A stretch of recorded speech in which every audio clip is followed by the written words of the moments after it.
The morning sun was pale, almost weak, as if even the sky feared the day ahead.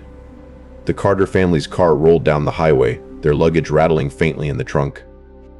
David Carter gripped the wheel tightly, glancing occasionally at the GPS that promised a perfect vacation in a secluded house far from the city. Emily Carter stared out the passenger window. The trees along the road blurred together into one dark green wall. Something inside her whispered that this journey felt wrong. She shook her head, trying to push the feeling away. Behind them, Liam scrolled lazily on his phone, earbuds hanging from his ears, oblivious to the subtle tension filling the car. Sophie sat quietly beside him, her small fingers clutching her stuffed bunny, eyes wide and unusually still. "Are we there yet?" Liam asked without looking up. "Almost," David replied, trying to sound confident. "A few more miles," Sophie whispered softly, so quietly that Emily barely heard her. "They know we're coming," David frowned. "Who knows, sweetheart?" "The house," Sophie said, tilting her head. "It knows." Emily and David exchanged uneasy glances, but Liam laughed nervously. "Stop trying to freak us out, Sophie." The road narrowed sharply, the pavement cracking under their tires. Shadows grew longer between the trees, stretching across the road as if to block them. David slowed the car. "This doesn't look like the GPS path," Emily murmured. David tapped the screen, but the GPS had frozen. Static lines shimmered across the display. Then, abruptly, it went black. "Great," he muttered. "No signal." A soft whisper seemed to come from the forest. Emily's hands tightened on her knees. "Did you hear that?" David shook his head. "Just the wind." Liam's eyes darted to the trees. "That didn't sound like wind." Sophie smiled faintly, unafraid.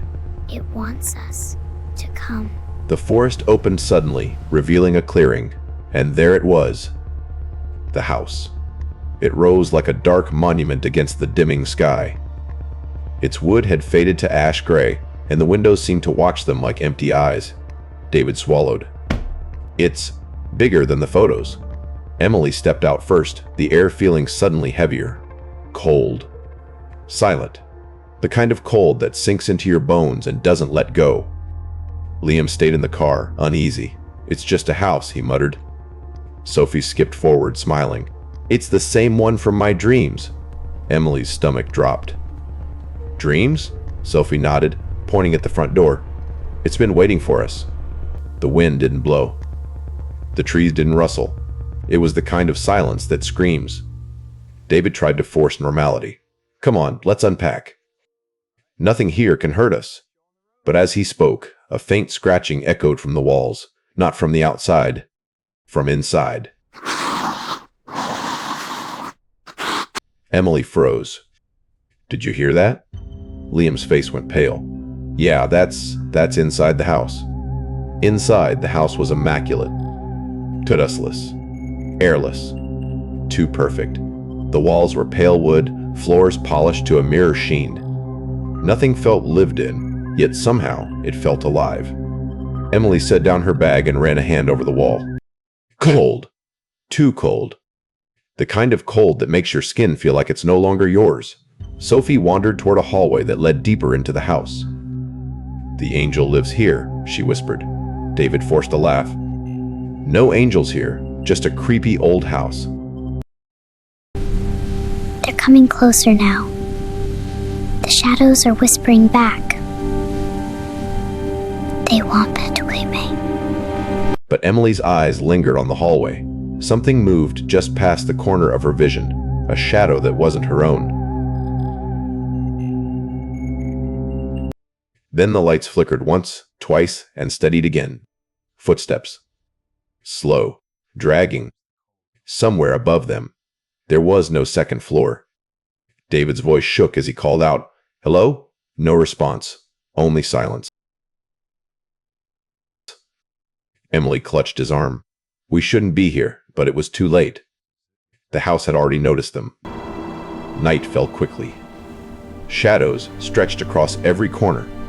The family gathered in the living room, trying to ignore the oppressive silence pressing down from the ceiling. Sophie sat cross-legged, staring at the walls. "It likes me," she whispered. David frowned. "Likes you?" "Sweetheart, it's just a house." Emily leaned forward. It's not just a house, David. Something is wrong here. The temperature dropped. Frost began forming along the edges of the windows inside the house. The air grew thick, almost solid, and a faint smell of decay crept along the floorboards. Liam's voice trembled. I don't like this. I don't like it one bit. Suddenly, a sound, a soft knock, echoed from the far wall. Not at a door, not at a window. The wall itself. David took a cautious step forward. It's nothing, probably the wind. The wall groaned in response.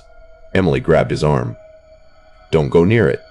The shadows around them began to move independently, stretching and curling as if alive. Sophie laughed softly. Hello, she said to the empty wall. Emily's heart froze. Don't talk to it.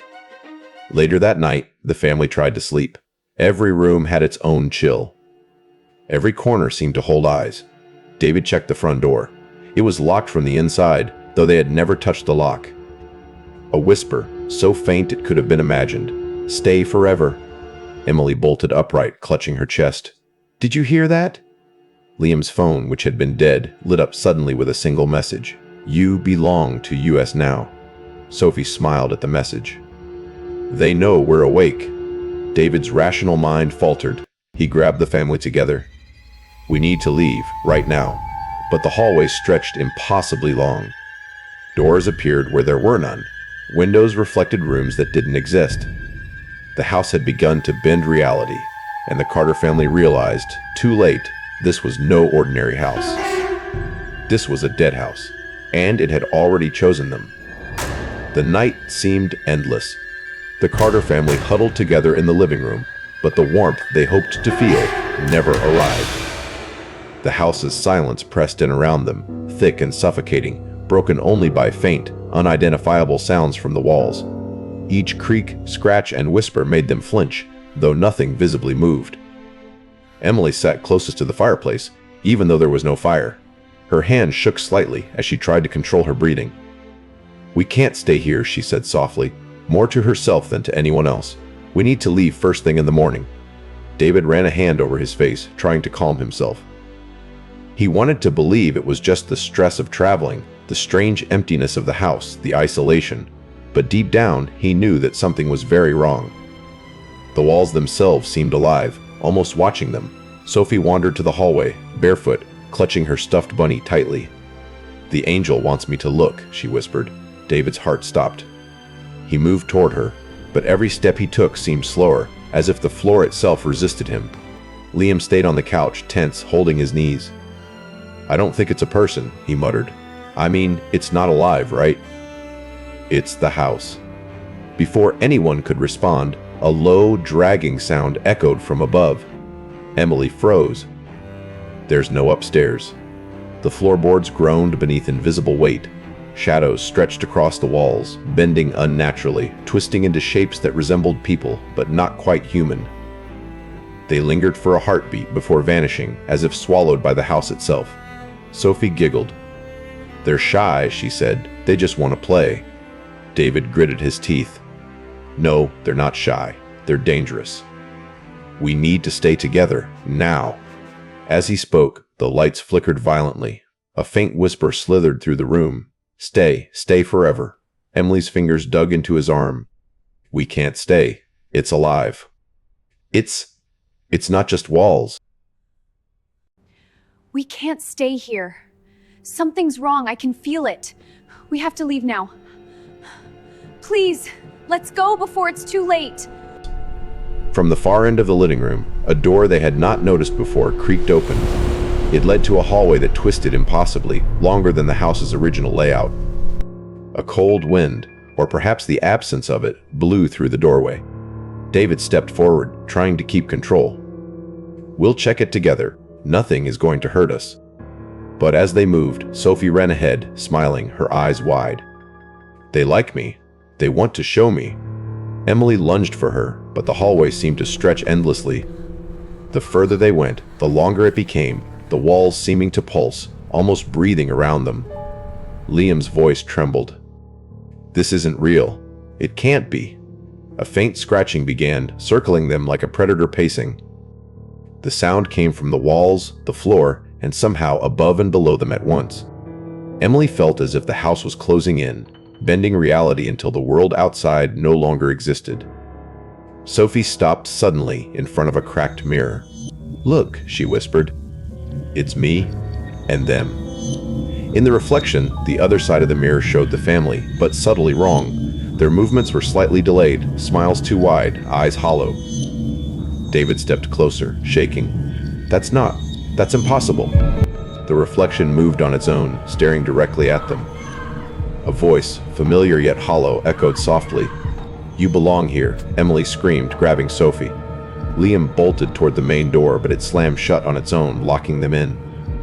The walls groaned in response, stretching closer, reshaping the rooms into something alien. The family ran blindly through hallways that no longer matched the house's original plan. Doors led to ceilings, stairs ended in walls, and windows reflected rooms that didn't exist. Each room seemed to twist time and space, as if the house itself was testing their minds, breaking their perception of reality. By the time they returned to the living room, exhausted and terrified, the shadows had grown. They moved in patterns that mirrored the family's previous movements, almost like dancers mocking them. Sophie sat in the corner, calm, whispering softly to the shadows. "It's okay. They're friendly." Emily fell to her knees, shaking. "Friendly?" They're copies. They're trying to take us." David's rational mind fought against the impossible, but the evidence was undeniable. Their reflections, the moving shadows, the impossible hallways. It was all controlled by the house, and it wanted them. Liam's phone vibrated again, though no signal existed. A single message appeared. "The house is hungry. IT's waiting." Emily screamed again. Sophie laughed softly. "It told me. Don't worry." The family huddled together, eyes darting in every direction. The shadows pressed closer, almost tasting them. The air grew heavier with each second. The house wasn't just a building, it was a predator. And tonight it had already begun feeding. The lights flickered one last time, plunging the room into near darkness. In that brief, silent moment, every family member felt it. The walls had already decided their fate. They weren't leaving. Not ever. And somewhere deep inside the house, the faintest echo of laughter sounded soft, distorted, and entirely human, yet impossible. The house was alive now, in every sense. Its silence had grown oppressive, pressing against their chests like a solid weight. The Carter family moved cautiously, but every step they took seemed anticipated. Doors that had been closed now gaped open, walls shifted slightly when no one looked, and the air smelled faintly of decay, cold and metallic. Sophie wandered ahead, as if guided by an unseen force, her small feet soundless on the polished floor. David grabbed her arm, but the moment his hand touched hers, the hallway stretched farther than it should have been. He could see her, but she seemed miles away, smiling and looking back as though she had always been there, waiting. Emily clutched her arms around herself. "We're trapped," she whispered. It's rewriting the house." Liam shook his head violently. "This isn't a house. It's alive. It's alive. It's thinking. And it's hungry." From somewhere above, the dragging footsteps returned, slow and deliberate, following the family no matter where they went. The sound had a rhythm now, matching a heartbeat, but a heartbeat that wasn't human. A mirror in the hallway caught Emily's attention. She froze. Reflected back at her was the family, but subtly wrong. David's eyes were too dark, Liam's posture unnaturally stiff, and Sophie's smile stretched in a way no child should. They weren't mirrors. They were copies. A soft whisper came from the mirror. "We are waiting. You belong to us." Emily stumbled back, her hands trembling. "David, they're copies. They're going to take us." David's mind raced. He wanted to fight, to find some explanation, some rational way out, but the house offered none. Hallways twisted impossibly, staircases ended in walls, doors led to ceilings. Even the windows reflected rooms that didn't exist, showing the family already sitting where they hadn't yet arrived. Sophie skipped forward, pointing to the mirror. "They want to play. "They're not scary," she said softly, almost pleading. Liam's phone buzzed again. Another message appeared, though there was no signal. "Your time is short." "WE, are already inside." A cold wind swept through the corridor. Emily screamed as the shadows around them began to move independently, curling and stretching into humanoid shapes. They weren't fully human, but not fully monstrous either, just enough to terrify. David grabbed Liam and Emily, moving toward the living room. But the hallway had changed. It no longer led back to the main room. The house had rearranged itself. Panic set in.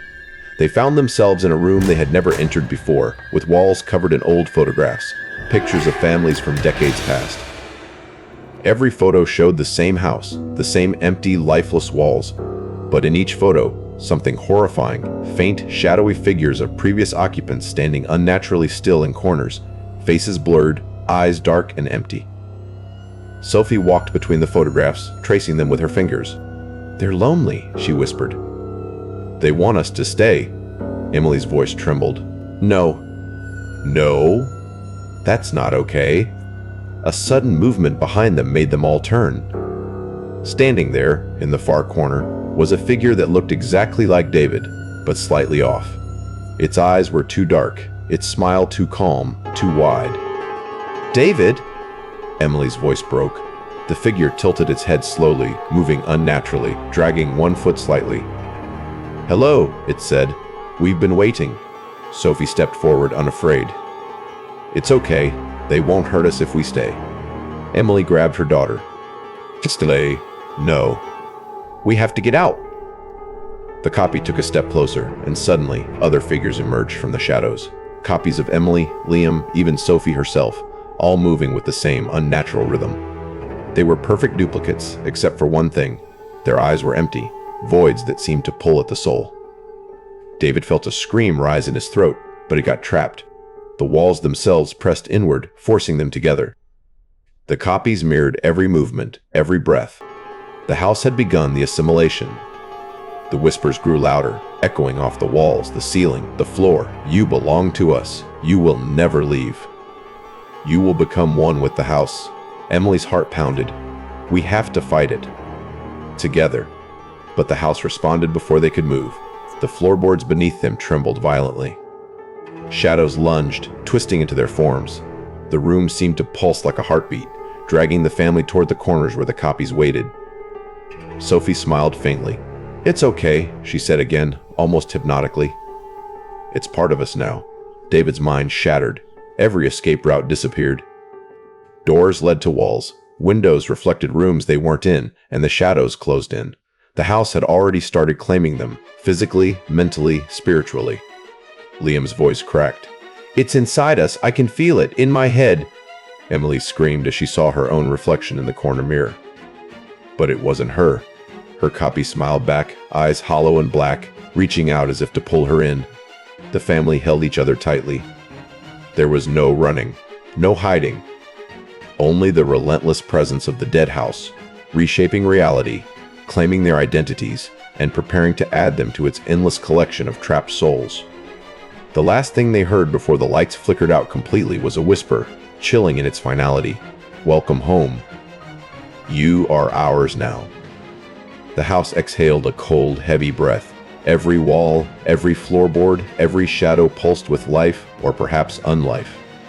The Carter family stood in the center of the living room, holding each other tightly, faces pale, eyes wide, hearts hammering in unison. They had nowhere to run. No door would lead them outside. No window would reflect reality. Sophie stepped forward, clutching her bunny. Her voice was calm, almost melodic. "It's okay. We belong here." Emily's tears ran freely now. "No, no, it can't take us. Not like this." The copies emerged again, but this time they moved differently. They weren't threatening.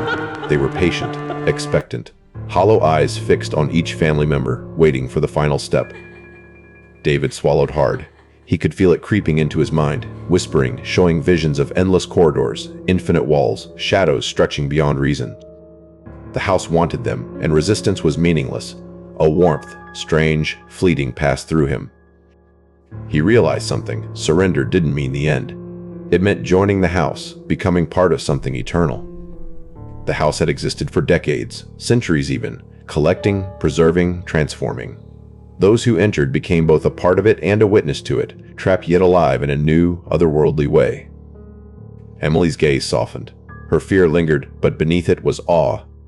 She looked at Sophie and Liam, and at David. She understood the inevitability. To fight was to vanish. To accept was to exist forever inside the house that was alive, that breathed, that remembered. The shadows leaned closer, folding around them gently, almost reverently.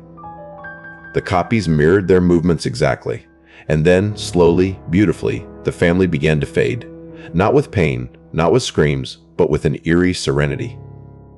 Their bodies shimmered, outlines softening into light and shadow, merging seamlessly with the house's walls, floors, and ceilings.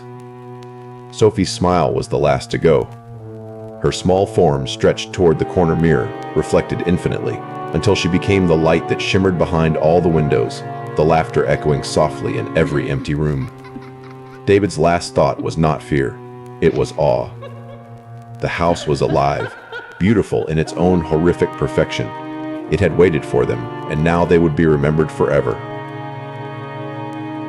Emily's eyes met David's, and in them he saw not despair, but understanding. They were no longer just a family. They were part of something greater, eternal, and endlessly watching. The living room returned to stillness. The faint echoes of footsteps and whispers faded. The furniture remained as it had, perfectly arranged, dustless. Silent. The house waited. Patient, hungry.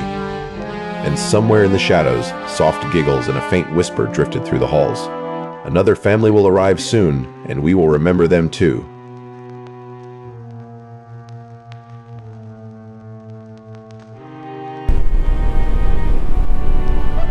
Another family will arrive soon.